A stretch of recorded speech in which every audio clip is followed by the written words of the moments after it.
Got the new Rice Krispie Treat coffee creamer. It's okay. It's pretty sweet.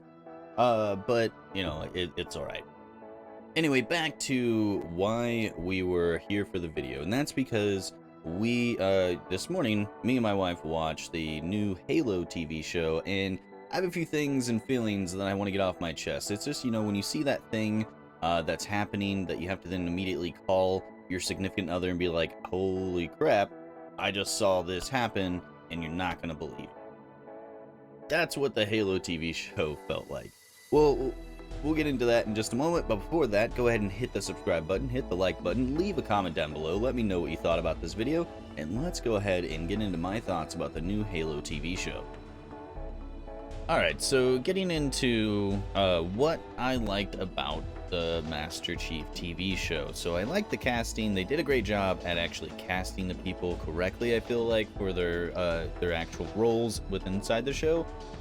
And I feel like they did a great job with some of the action sequences. We'll get into some of the bad stuff after the synopsis. But let me tell you a little bit about this story as far as this goes. So, the actual whole episode starts off, first episode of the season starts off with a glamorous shot that looks like it's from PS3 or PS4 graphical age of kind of like zooming in on this colony, letting you know that it's on the outer rim of the actual UNSC, kind of like borders and everything along this line. And we open up inside a tavern, people kind of joking, drinking, playing cards, that kind of stuff, talking about Spartans being kind of like badasses and they never give up and that you can't kill them. But it being okay because, you know, they're not going to be coming here. They don't care about us kind of thing. But then we get a cutaway kind of shot to the general's daughter of this outlook, who's then out in the wild, kind of finding drugs with her and her friends to kind of, you know, trip and have a good time with, you know, trip.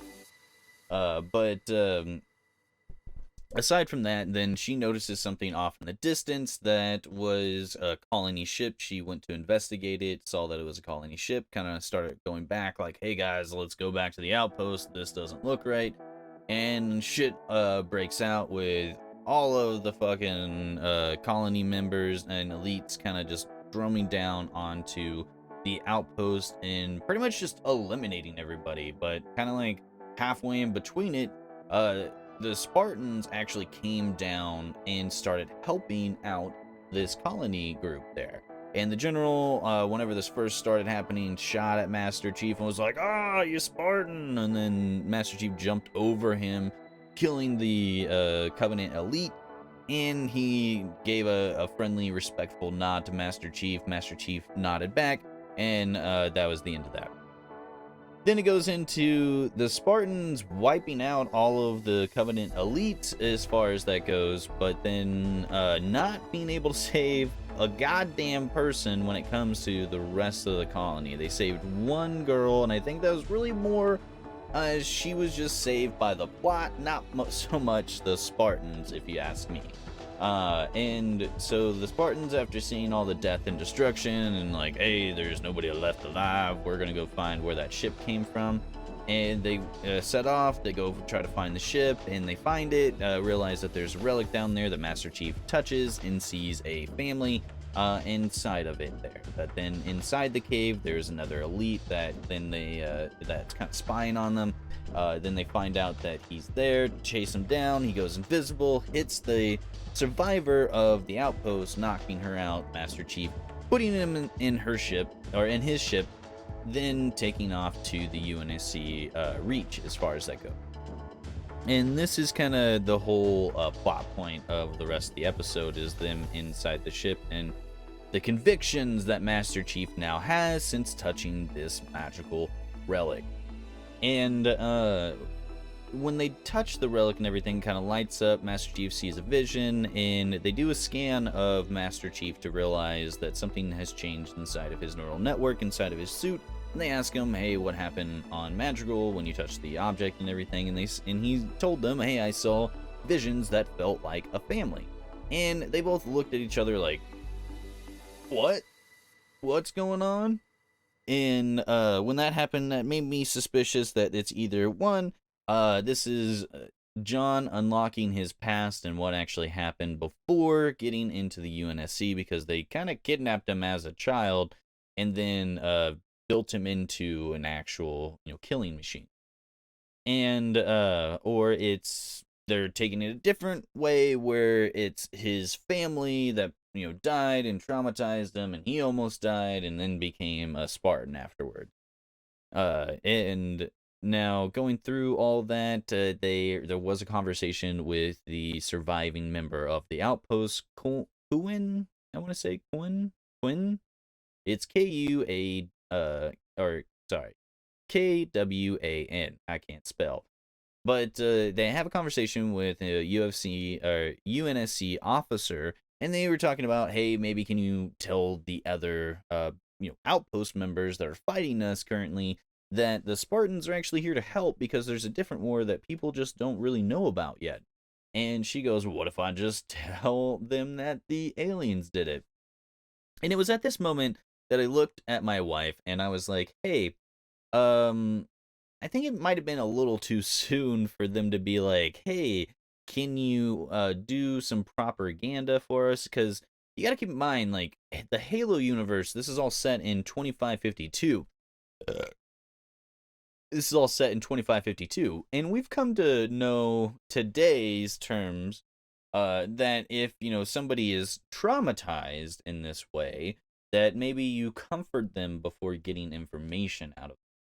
And they could have done this a little bit differently, where and I get it, they didn't because of story beats and what they were doing with it, but it just makes more sense from a story perspective if they would have been like, hey, sorry that your dad died and you saw your entire family and friends wiped out, but hey, you know what, we want to take care of you, we understand this isn't good and you hate us, but we want to extend an olive branch to ensure that we get you guys back up and running and get you safe.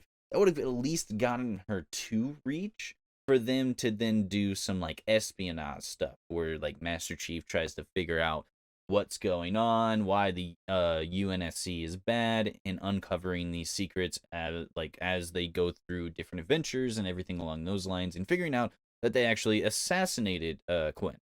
But they didn't. What they did was it kind of felt very rushed. Like it felt like they're taking the aspects of like 10-second mindsets and those kind of things where people just don't have a long attention span and want to kind of rush them along, because as you can see throughout the episode, when they're going back and forth, like they could have just said this when they had that conversation with Gwen, but instead to have like a long drawn out conversation, tried to act like they're being nice, and she saw right through it and told them to shove their bullshit up their ass, essentially. And that's fine for story beats and like having these conflicts with one another, but also from like another story perspective, I just don't see that would necessarily happen in like a real world environment, and that's fine because it is made up and Master Chief is all fake and all those kind of things. But if I'm putting myself in the mindset of like a Master Chief fan and watching this, it kind of doesn't work. Like I just don't like how they're going with it. And it's just the first episode. We might see more, and Master Chief might actually uncover some things, or Quinn leading to a bigger revolution of what is going on in the universe and with Halo and all that kind of stuff. But moving on in the story. So after the conversation, they realize that she's not going to help them out. So Master Chief is given the order of Article 47 and basically to terminate her on spot, essentially. But he kind of refuses that because now he's kind of grown a heart in a way since he saw those visions of his family and whatnot. So they UNSC decide to take it upon themselves to then kind of just turn off all the oxygen inside of the spaceship and turn down Master Chief's oxygen enough just to knock him unconscious but keep him alive. Well, Master Chief being Master Chief kind of boss man himself out of that, ripping open the plate, turning back on the oxygen, and helping Quinn disable the AI unit so they can safely make it in without them doing anything. But unfortunately, with them going in and disabling all these things, they were still struck down by the UNSC. And it was at this point that like all the Marines were mobilized to kind of go against Master Chief and whatnot. But a little bit earlier in the episode, Hensley actually told all of the Spartans that to protect Master Chief at all costs, no matter what that meant. And one of the Spartans asked, "It doesn't mean shooting friendlies," and the other Spartan said, "If they're shooting at Master Chief, they're no longer friendlies." And I thought that was a kind of cool moment in and of itself. Like I said, the show has cool beats and moments that they're trying to hit, and they do hit those moments. It's the in between that is supposed to keep the story moving and keep people interested that I think that they kind of failed at least on the first episode.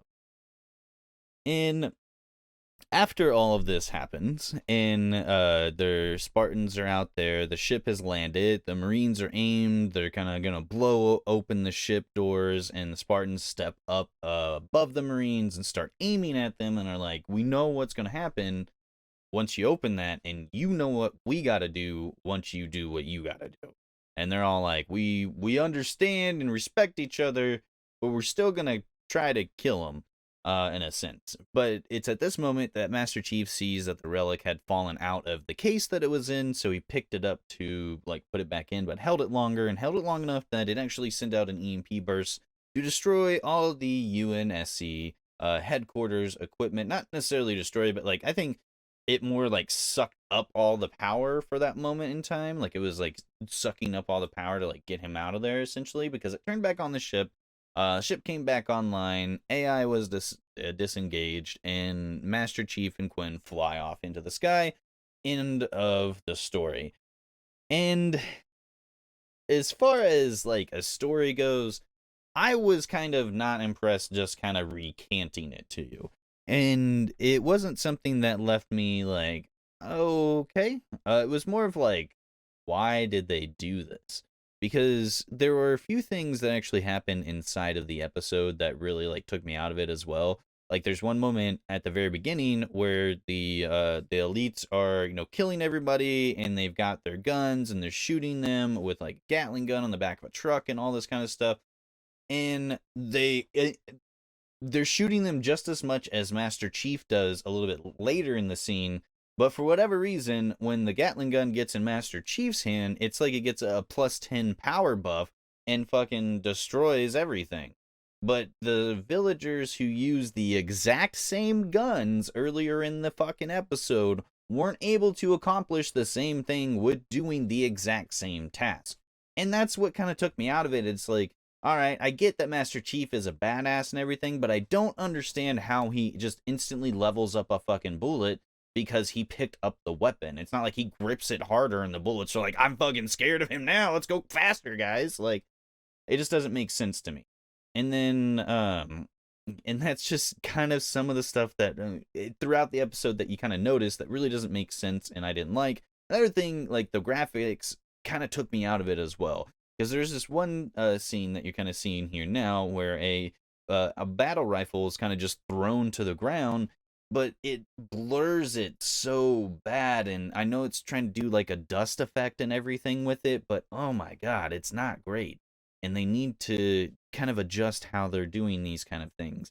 And the other thing is just the overall story. Like I said, they had these really good beats that they were trying to go for at every moment. Like, hey, let's see the Spartans fight the elites after killing an entire village and see what they're capable of.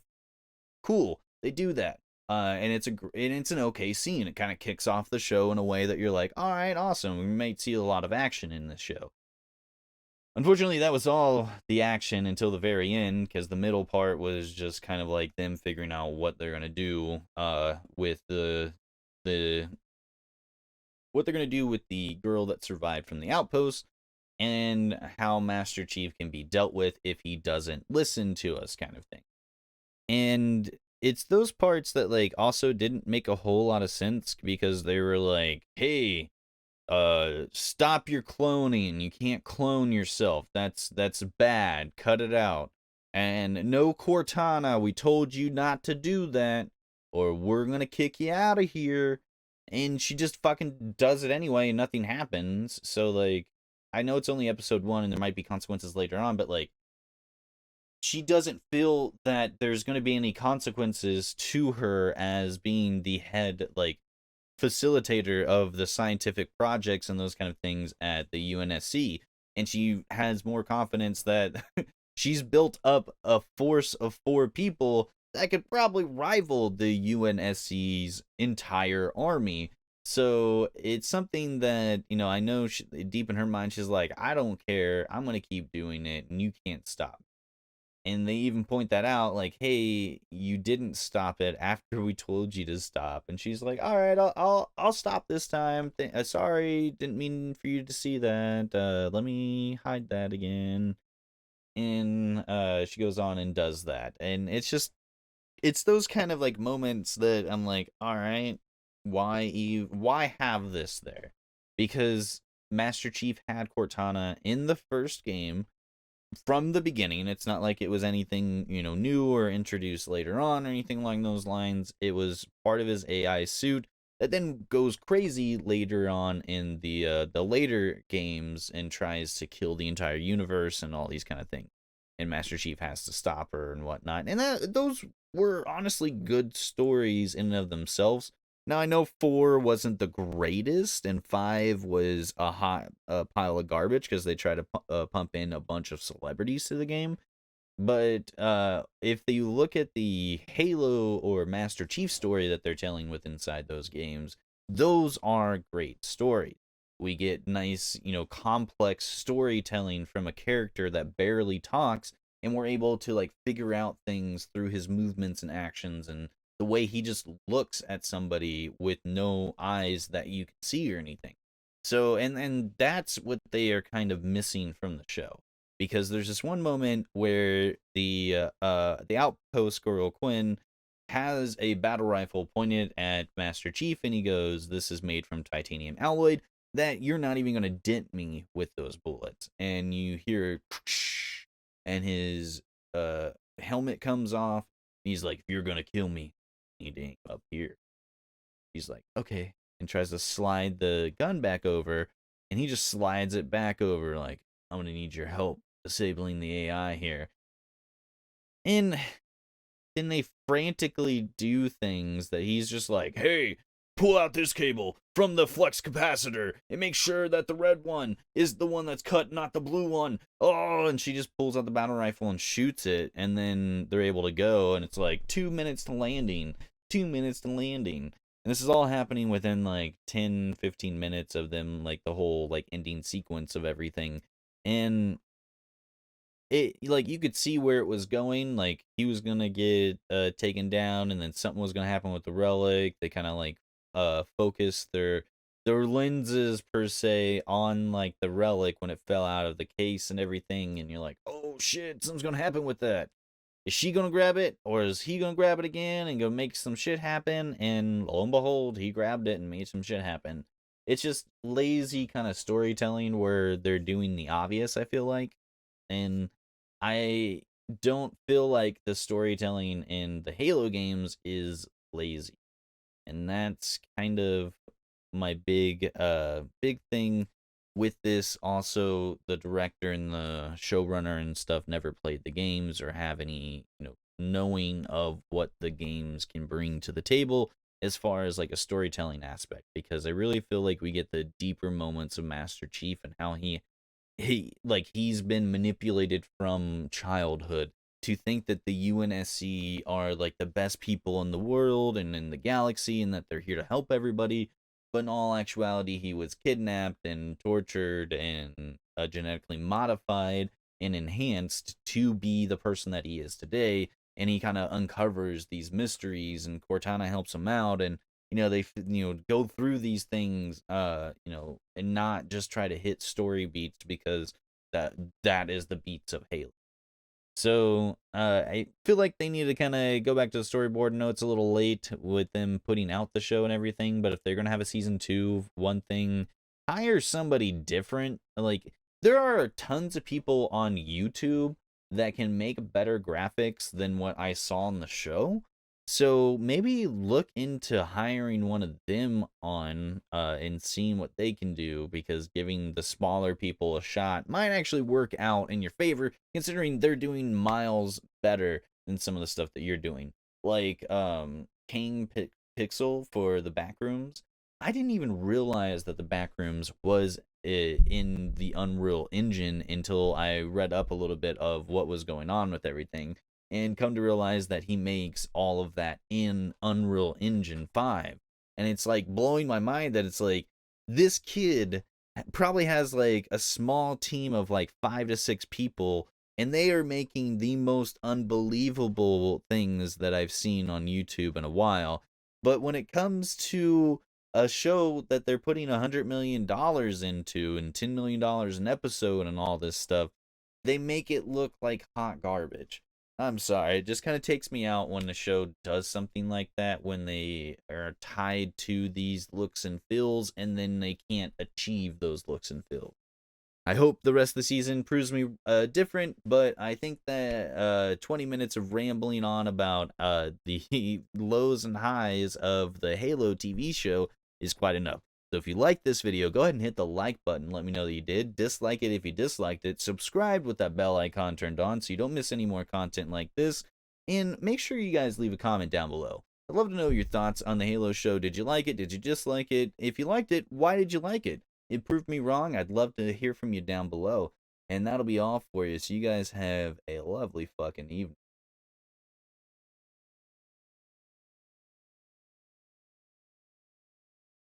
Bye!